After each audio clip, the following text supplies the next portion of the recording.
গেছে তা ছত্রে ছত্রে প্রমাণিত।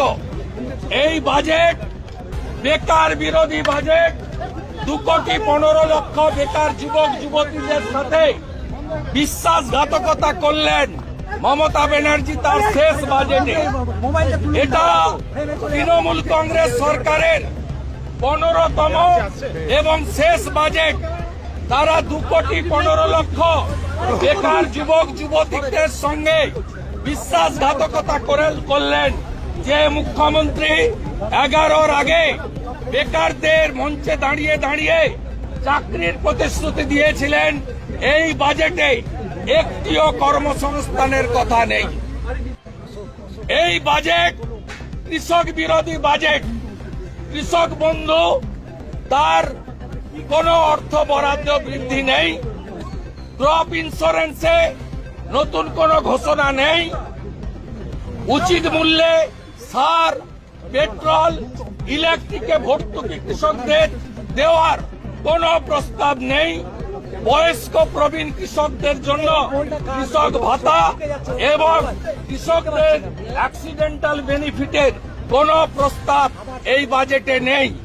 এই বাজেট আমাদের পূর্বাঞ্চল, পশ্চিমাঞ্চলের বাঁকুড়া, ঝাড়গ্রাম, পশ্চিম মেদিনীপুর, পুরুলিয়া জেলা, যেখানে মানুষজন ন্যূনতম পানীয় জল পান না, চিকিৎসার সুযোগ পান না, তাদের জন্য কোনো প্রস্তাবনা নেই। আমাদের পাহাড়ের গোর্খা জনজাতি, দামান, ভুটিয়া, রাই, আমাদের রাজবংশী সমাজ, নমশূদ্র সমাজ, জনজাতি সমাজ, কুর্মী সমাজ, তাদের জন্য কোনো পরিকল্পনা এই বাজেটে রাখা হয়নি। মতুয়াদের জন্য একটা শব্দ বাক্য এই বাজেটে দেওয়া হয়নি। এই বাজেটে স্বাস্থ্য ক্ষেত্রে নতুন কোন পরিকল্পনার কথা বলা হয়নি। অসত্য বাজেট। আর আপনাদের বলি, মোদিজির হিসাবটা নেবেন নাকি? লিখুন লিখুন 82 কোটি ফ্রি রেশন 140 কোটি দেশে। লিখুন লিখুন 60 কোটি লোককে আয়ুষ্মান ভারতের কার্ড,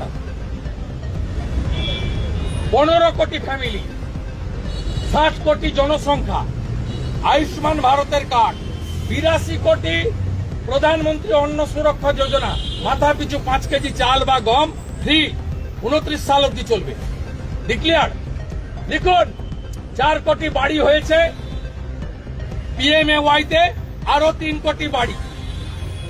লিখুন 13 কোটি PM কিষাণ সম্মান নিধি। পশ্চিমবঙ্গেও 50 লক্ষ লোক আছে।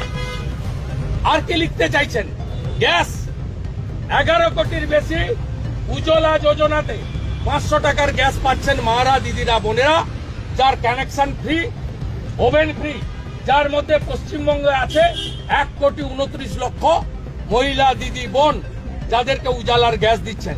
বাকি বলতে শুরু করলে মুদ্রা যোজনা, SJROI যোজনা শুরু করলে বলতে পালাবেন।